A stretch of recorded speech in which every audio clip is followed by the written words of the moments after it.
Hello, I'm Phil Svitek, and welcome to his Dark Materials Season 3, Episode 5, No Way Out, spoiler review.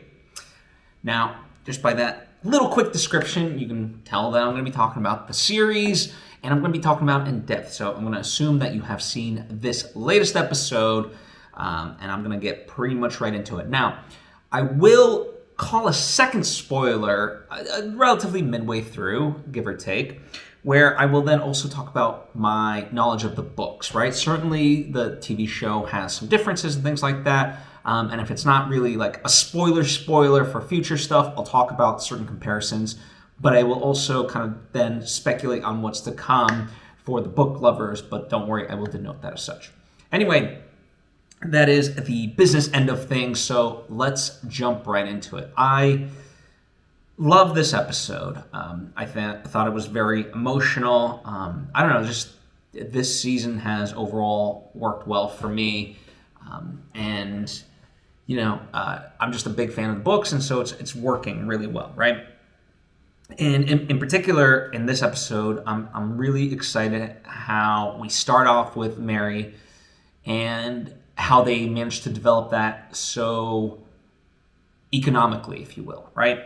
The way they show us how she learns the language, right? We get a montage of it, but then also, you know, we get the Mufala's native tongue, and then it like morphs the subtitle to be what it actually means, but it's not full, which of course is a reflection on how much Mary currently understands versus how much she doesn't. Right, so I thought that was really well done, and I was really excited to see just them finally like alive. Right, I've been kind of looking forward to this. They're a big staple of the Amber Spyglass, right? And as we learned in this episode, you know, they use these pods to get around very quickly, and you know, even reading the book, it's very descriptive of how that works.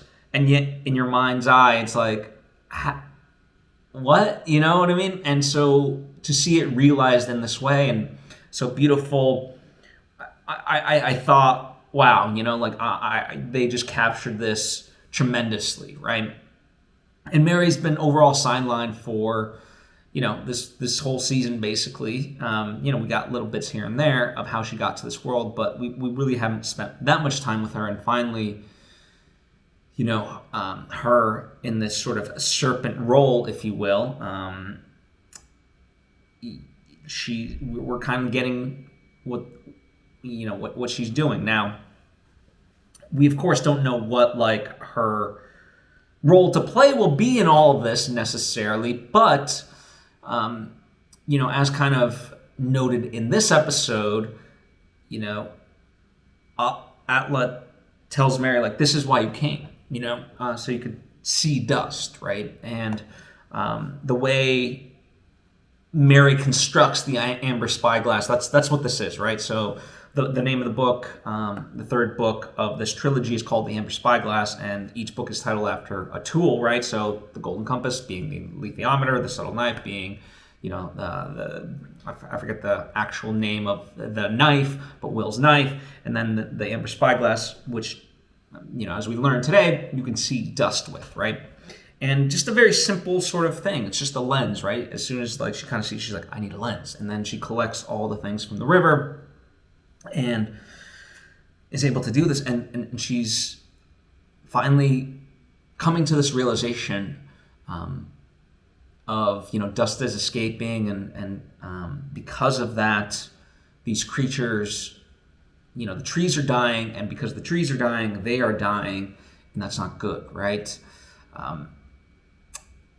And where it all goes and how it all interconnects, you know, that's still kind of the mystery box element of all of it, you know, this whole dust thing, and, you know, everyone has a different name for it. That's what she learns here as well, is that the Mufala, they call it something else, you know, and just the sheer nature of it, right? You know, and what is it? But, you know, it is no coincidence, certainly not to the creatures, and, you know, now to Mary, that this was her purpose. This is where she needed to go. And, how that will play out in terms of her role as the serpent will remain to be seen, of course.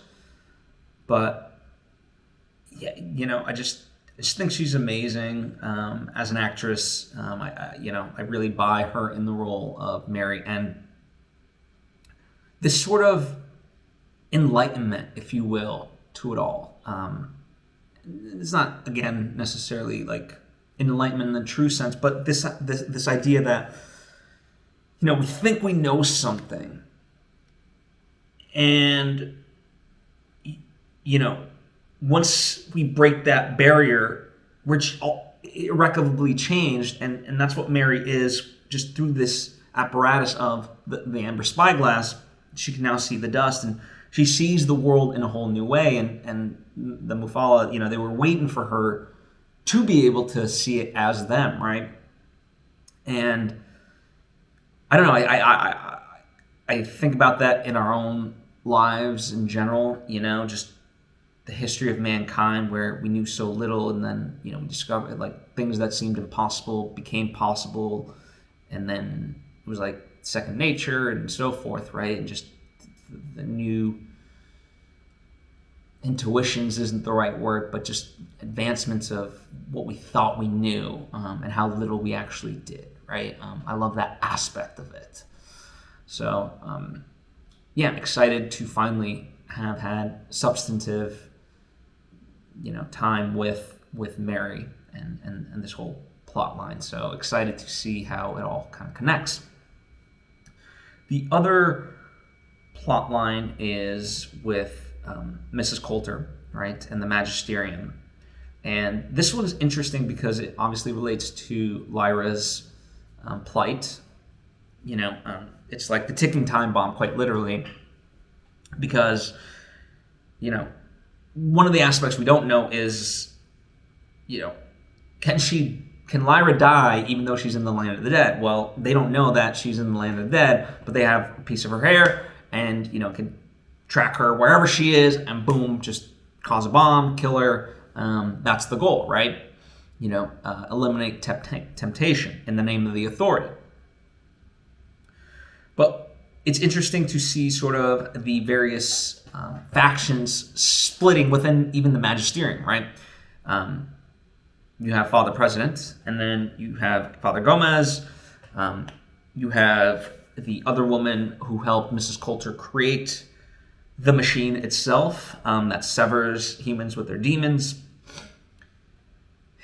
And, they all have sort of differing opinions of all of this, right? I mean, at one point or another, they were on the same team, right? And as Mrs. Coulter points out, to the woman, we were wrong. And obviously, by the end, the woman kind of ends up believing that and siding with Mrs. Coulter. But it was interesting in particular to watch Father President because, by the end, he's so adamant about this that he's willing to sacrifice himself, and as is his demon, An interesting juxtaposition, when Lyra last week, she wanted to do the act of going to the land of the dead, it meant a certain sacrifice of leaving Pan behind, and certainly that was a very emotional scene. Here, there's no hesitation from the demon, knowing full well that it's going to cost them their lives, but they collectively believe that it's for the greater good because it will end Lyra's life. And we certainly end this episode on a cliffhanger, but that aspect of it, how it played out and intertwined, and also just the many lives of Mrs. Coulter. Like I think at one point, she always seems ready to die, and accept her fate. And when she was talking with Lord Asriel's spy, right? They were like, they're gonna sever your demon, and she was like, good, right? And yet, obviously, she hasn't died because it's not her time. But I think deep down she knows she has more to give and more to play, and that's why she also asked about, the mental state of her former colleague, because she knew she could use her skill set of manipulation to get to her. And in this sense, it's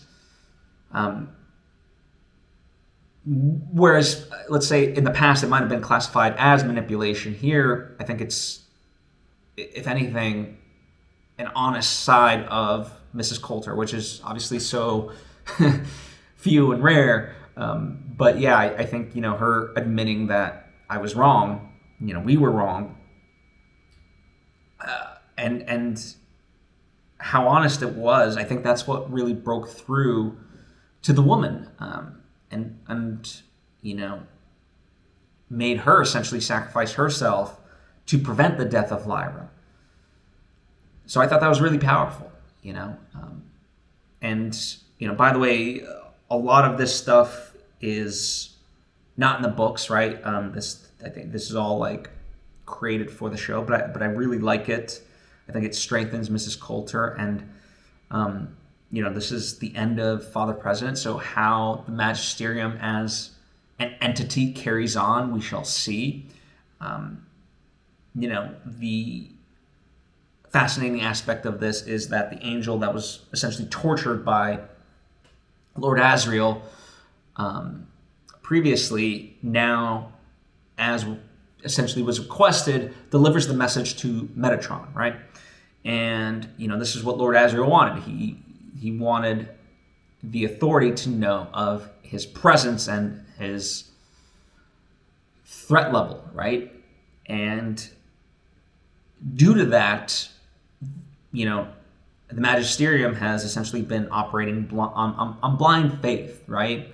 And that's the aspect of all this. Like, it operates due to fear, right? Here, Metatron, I think that's what we're meant to, presume, it's the authority, right? Presenting itself and being like, you guys and your dust, like, how will you fare without it, type of thing. And then, it essentially moves forward with initiating the bomb, right? And it manages to do that, and that's the cliffhanger we leave on, where it goes from here. That will be, decide in the next episode.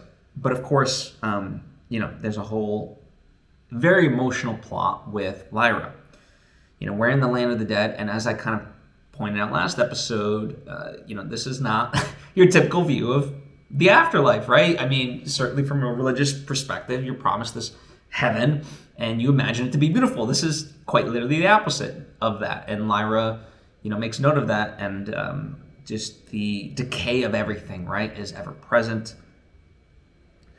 And visually, it was great to kind of showcase the differences between Lyra and the actual dead, and we, through very simple terms, we understand how this world works, right? They've essentially lost all hope. And the reason that they've lost hope is they've lost their memory, of who they were in the real world, and now this is all they know, and it preys on their weaknesses and their fears, their guilt, and so forth. And that's the thing of it, even just on the boat ride over here, Will and Lyra continue to further their connection, and an aspect that I thought was significant was Will's connection with Lyra, talking about the pain of leaving a demon behind. As he points out, Lyra always said, like, Will, you have a demon. And even though we haven't seen the physical manifestation of Will's demon, he was able to describe the exact pain that Lyra felt because he felt it. And so in the land of the, now let's call it the official land of the dead, this prison hellscape, they're able to work together and be the light for each other. And then once they realize that, they can be that for other people. Which Lyra, at any moment, both of them are sort of kind of a little bit down, right? Will not being able to utilize the knife, he feels like he's letting her down, but she brings him up. With her, after she finds Roger and, he essentially wants nothing to do with her, it has to be Will to help her out, and say like, no, like, it's okay, like, we got this, don't give up so easily type of thing. And, through that leads them back to Roger, and, just so beautiful of a show don't tell, where they reminisce on Jordan College and their actual life and the joy of life, right? And that literally brings a light into this nightmare of a place, and it draws everyone else in and really inspires this movement, right? Quite literally. And I appreciated kind of the different perspectives, and here's where the woman in particular was like, we were promised heaven and we sacrificed so much and we just remained silent and we wasted life essentially, all to end up in this. And I respect that Will and Lyra are very forefront about the idea that they don't know what's going to happen. They don't even know if they can do what they're trying to pull off, and if they do open a portal into another world, what that will mean for them. And yet, that's the beautiful aspect of, as this plays out, is that anything is better than this place. And I really gravitate towards that. Like, it was just so beautifully realized, and seeing the joy come back on Roger's face and getting those, inserts of, literally season 1 when they were so young and just youthful and playful. Not that they're not youthful now, but obviously, they've vastly matured, right, through the whole experience. That was just so beautiful. And then to see, like, Roger gain that confidence for himself and be able to, even though he's dead, be a light for others.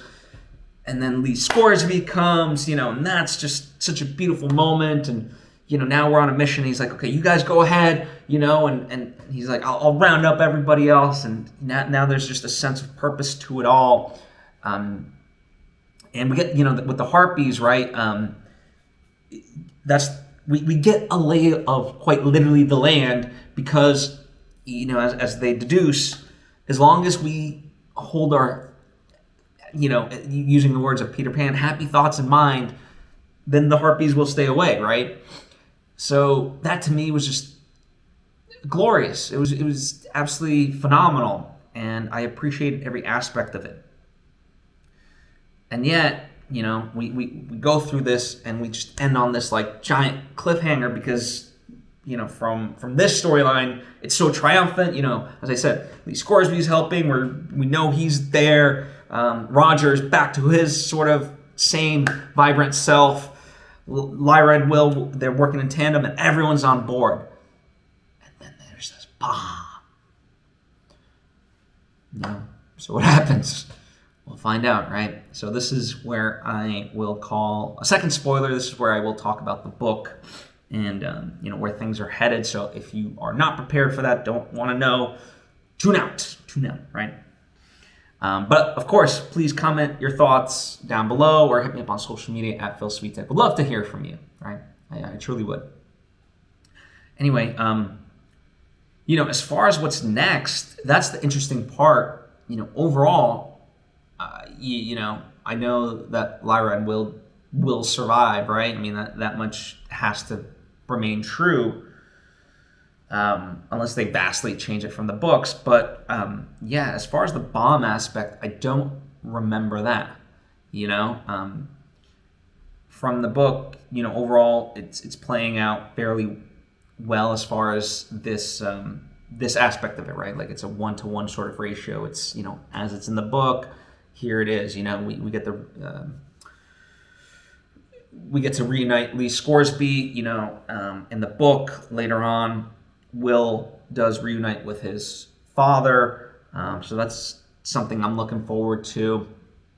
And we know that, they do have to get to higher ground to be able to cut open a portal. But how this bomb affects it, I don't know. That's a new twist to it all.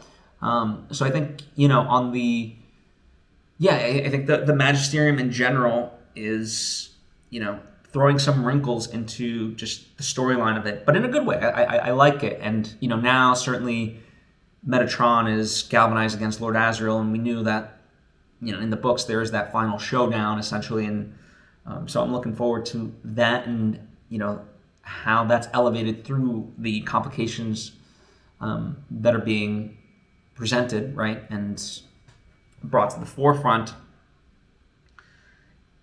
But I'm also just excited for Mary. She's the catalyst, quite literally, to a lot of this, and Will and Lyra have to get to her.